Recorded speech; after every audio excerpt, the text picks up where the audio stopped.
এই সময় আবার কে এলো? এমনিতেই আমি ক্লিনিকে যাবার জন্য লেট হচ্ছি। এই শোনো না, তুমি খাবারটা টেবিলে রাখো, ততক্ষণ আমি দেখছি কে এলো। ভাল লাগে না। আরে কিন্তু আমার যে অফিসের জন্য লেট হয়ে যাচ্ছে, তুমি জুহিকে বলো।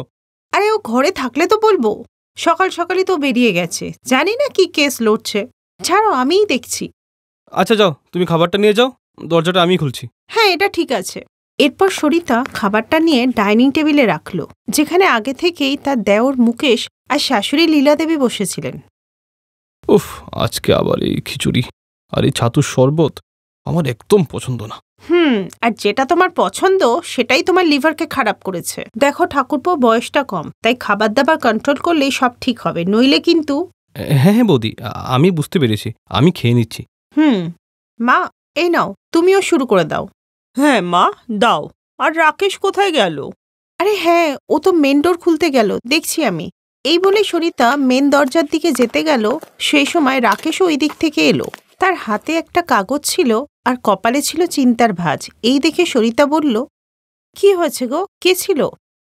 এই দেখো তো, কোর্ট থেকে একটা নোটিশ এসছে তোমার নামে। হ্যাঁ, আমার এগেনস্টে? কিন্তু আমি কি করেছি? কই দাও দেখি তো। এই বলে সরিতা ওই নোটিশটা হাতে নিল আর খুব মনোযোগ সহকারে পড়তে লাগলো। আর ওই নোটিশটা পড়তে পড়তে সরিতার চেহারা রাগে লাল হয়ে গেল। তারপর সে রেগে গিয়ে তার দেওর মুকেশের কাছে গেল। এটা কি হলো গো ঠাকুরপো? তোমার বোর আমাকে নিয়ে কি প্রবলেম? এই নোটিশটা কি মানে এর? ও উকিল বলে যা কিছু করবে? বৌদি, আমি কিন্তু এ ব্যাপারে কিছু জানি না, দাও তো আগে একটু পড়ে নি।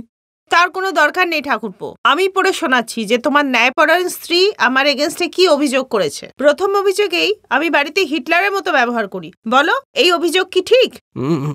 না না বৌদি, একদম না। আর দ্বিতীয় অভিযোগেই আমি নাকি বাড়ির সবাইকে খুব টর্চার করি, নিজের তৈরি বিচ্ছিরি খাবার দিবে। মা, তুমি বলো না আমি কি খারাপ করি? আমি ডাক্তার, আমি জানি যে বাড়িতে কাকে কি খাবার দিতে হবে। সারাদিন আমি ক্লিনিকে এমন এমন পেশেন্ট দেখি না যে মনটা আমার ঘাবড়ে যায়, তাই তো আমি। ওহো, এত টেনশন করো না মা, জুহি তো তোমার থেকে ছোট, অবুঝ। ও বাড়িতে আসুক, আমি ওকে বুঝিয়ে বলবো। কেঁদো না মা, তুমি কেঁদো না। বাদ দিন মা, আপনার ছোট বউ তো কথা বলতে জানে না, সোজা কোর্টে গিয়ে জেরা করতে জানে। শোনো, কালকে তাহলে আমরা কোর্টে যাব। হ্যাঁ, আর আমি ওর ভাষাতেই ওকে জবাব দেব, আর তোমরা সব আমার সাপোর্টে কথা বলবে। কিন্তু সরিতা, এসবের কি দরকার? আলবাত দরকার আছে, এটা আমার আত্মসম্মানের কথা, এটা আমি জিতেই আসবো কোর্ট থেকে। আর এইভাবেই ছোট জা আর বড় জায়ের মাঝখানে বিবাদ শুরু হয়ে গেল। আসলে সরিতা পেশায় একজন ডাক্তার ছিলেন, অন্যদিকে তার ছোট জা জুহি পেশায় ছিলেন উকিল। জুহির প্রথম থেকেই বাইরের খাবারের প্রতি খুব টান ছিল, আর তার সাথে ও কোনোদিনই কারোর কাছে মাথা নত করতে পারত না। আসলে এইসব শুরু তখন হয় যখন জুহি প্রথমবার বিয়ের পর তার চা সরিতার হাতের রান্না খায়। দিদি, এই লাউ কে খায় গো? আর এই রুটি এত মোটা। আসলে মাল্টিগ্রেন আটা দিয়ে তৈরি, তাই মোটা, আর এখন তো গরম, তাই লাউ পেটের জন্য উপকারী। কিন্তু দিদি, এগুলো তো সবই টেস্টলেস, আমি এইসব খাবার খেতে পারবো না। আমি তো ভেবেছিলাম প্রথম দিন তুমি আমার জন্য চাইনিজ কিছু আইটেম বানাবে। যাই হোক, আমি নিজেই বানিয়ে নিচ্ছি। না জুহি, রান্না হয়ে গেছে, আর কিছু হবে না। আর তুমি তো জানোই মুকেশের ব্যাপারটা। হ্যাঁ হ্যাঁ জানি, ওর ফ্যাটি লিভার, কিন্তু আজকালকার দিনে ওটা অনেক কমন ব্যাপার, তাই এত চাপ নেওয়ার কোনো দরকার নেই। আর তুমি যেমন এই বাড়ির বউ, আমিও তেমনি এই বাড়ির বউ, আর রান্নাঘরেও আমার সমান অধিকার। তারপর জুহি রান্নাঘরে যায় আর নিজের পছন্দ মতো চাইনিজ খাবার বানায়। আর এরপর থেকেই দুজনের মধ্যে রান্না নিয়ে বিবাদ শুরু হয়ে যায়। আর সরিতা যেহেতু বড় যা ছিল, তাই ওর পাল্লাই বেশি ভারী ছিল, আর এই জন্যই জুহি অন্য পথ অবলম্বন করল আর সরিতার নামে কোর্ট থেকে সমন পাঠিয়ে দিল। আর যাকে একটা চ্যালেঞ্জ ভেবে সরিতাও তৈরি হয়েছিল নিজের ছোট যাকে উপযুক্ত জবাব দেওয়ার জন্য। হ্যাঁ তো মিসেস সরিতা, এবার আপনি কোর্টকে বলুন যে আপনাকে কে অধিকার দিয়েছে আপনার শ্বশুরবাড়ির লোককে টর্চার করার। এটা আপনার মনে হচ্ছে ম্যাডাম, কিন্তু আমি আমার শ্বশুরবাড়ির লোকেদের যথেষ্ট যত্ন নিই যাতে ওরা ভবিষ্যতে অসুস্থ হয়ে না পড়ে। কিন্তু আপনার তৈরি শুক্তো, সিদ্ধ ঝোল, অন্যান্য বয়েলড খাবার খেয়ে আপনার পরিবারের সদস্যরা তো টেস্ট বাড হারিয়ে ফেলছে। সত্যি কথা বলতে কি, সবার বেঁচে থাকার ইচ্ছাটাই আপনি মেরে ফেলছেন। শাট আপ, এটা পুরোপুরি মিথ্যে কথা। ইওর অনার, আপনি আমার হাজবেন্ড, শাশুড়ি আর দেওরকে ডেকে জিজ্ঞেস করুন, তাহলেই পুরো সত্যটা জানতে পারবেন। এরপরে একে একে ওদের সবাইকে ডেকে জিজ্ঞেস করা হলো, কিন্তু ফল কিছুই বেরোলো না, কারণ কারোর পক্ষেই এটা সম্ভব ছিল না কোনো একজনকে সাপোর্ট করা।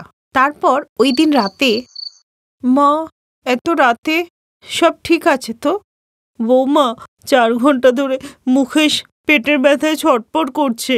তো আপনি আগে আমাকে কেন বলেননি? বলিনি কারণ ছাড়ুন এসব, আমি গিয়ে দেখছি, চলুন। সরিতার সঙ্গে সঙ্গে গিয়ে মুকেশের চেক আপ করে। আর পরের দিন, ঠাকুরপো, তুমি কালকে কি খেয়েছিলে সেটা তো জিজ্ঞেস করব না, কিন্তু এরপর কোনো কিছু খাবার আগে এই রিপোর্টটা একবার পড়ে নিও। আমি যাচ্ছি, ক্লিনিকে যাবার আগে আমাকে একবার কোর্ট যেতে হবে। তার কোনো প্রয়োজন হবে না দিদি, আমি কেস উইথড্রল করে নিয়েছি।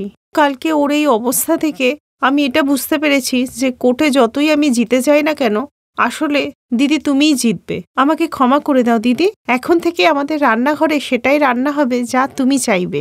জুহির কথা শুনে সরিতার চোখেও জল এসে যায়, আর সরিতা জুহিকে জড়িয়ে ধরে নিয়ে বলে, না জুহি, ভুল আমিও ছিলাম।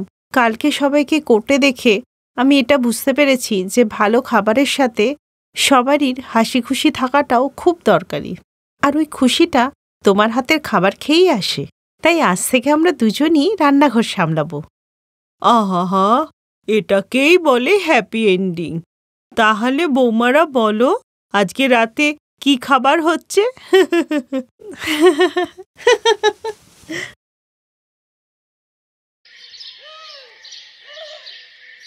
এই চল অনন্যা, কাউকে বোকা বানাই, চল।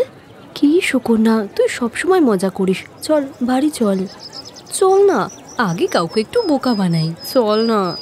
না, অনেক হয়ে গেছে, তুই উল্টোপাল্টা কাজ করিস আর বকা আমাকে খেতে হয়। কাল তুই পাশের বাড়ির কাকিমার সঙ্গে কি করেছিস রে? হ্যাঁ, কেন, কিছু বলছিল নাকি? হ্যাঁ হ্যাঁ বলছিল, আয় তুই আজকে তোকে মজা দেখাচ্ছি, বল তুই কি করেছিস? আরে তেমন কিছু না, ওই কাকিমাকে আমার একদম ভালো লাগে না, তাই আমি একটু ঝগড়া করছিলাম। তাই যখন আমাকে বলল কালকে মাকে বলে দেবে, তাই আমি বললাম ঠিক আছে ঠিক আছে, দেখে নেব। আমার নামও অনন্যা, বুঝলে, অনন্যা।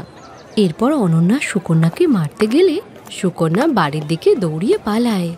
অনন্যা আর সুকন্যা একই রকম দেখতে দুই যমজ বোন ছিল, কেউ তাদেরকে চিনতেই পারত না। মাঝে মধ্যে তো বাবা মাও অনন্যা আর সুকন্যাকে চিনতেই পারত না, আর সুকন্যা এটারই ফায়দা তুলত। সুকন্যা বদমাইশি করত আর বেচারি অনন্যা বকা খেত। সেদিনও বাড়িতে দেরি করে এলো সুকন্যা আর বকা খেলো অনন্যা। আর সেদিন বিকালবেলাতে, শান্তি পেয়েছিস তুই এবার? আরে তুই এত কেন চিন্তা করিস, 2 বছর বাদে আমাদের বিয়ে হয়ে যাবে, তারপর কোথায় তুই কোথায় আমি। এরপর সুকন্যা আরো চালাক আর ফাঁকিবাজ হতে লাগলো, আর অনন্যা হলো পরিশ্রমী আর সংস্কারী। কিন্তু দুই বোনের ভাগ্যতে তো একই সঙ্গে থাকা লেখা ছিল। একই বাড়িতে দুই বোনের বিয়ে হয়ে গেল। বড় ছেলের সঙ্গে বিয়ে হলো সুকন্যার, আর ছোট ছেলের সঙ্গে বিয়ে হলো অনন্যার। অনন্যা বাড়ির অন্যান্য কাজের সঙ্গে সঙ্গে রান্নাটা খুবই ভালো করতে পারত। তারপর একদিন,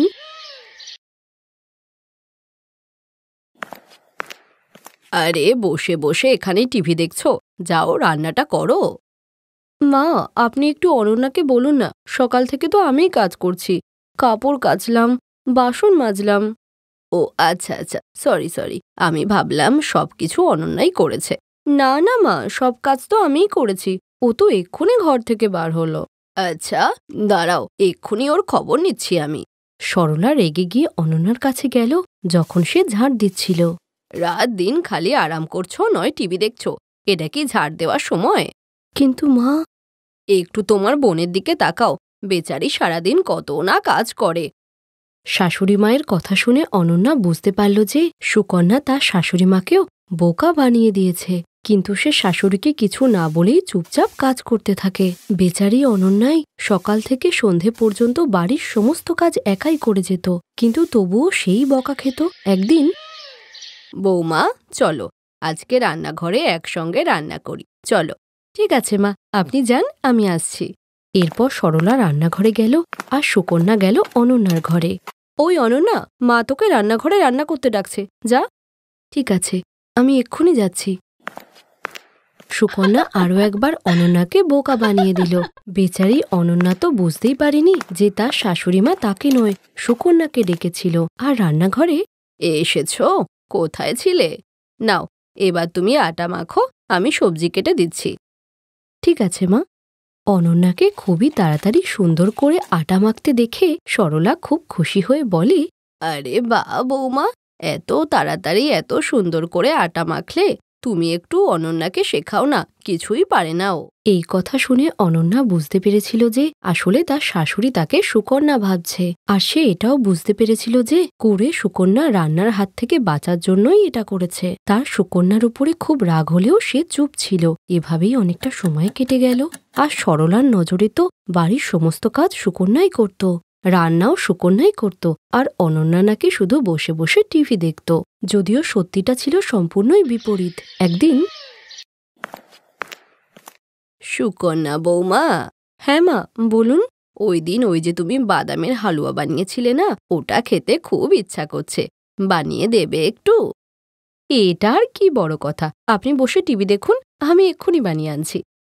না না, খাওয়ার সঙ্গে সঙ্গে আমি ওটা বানানোও শিখব। তুমি চলো রান্নাঘরে, তুমি রান্না করবে আর আমি দেখব, কেমন?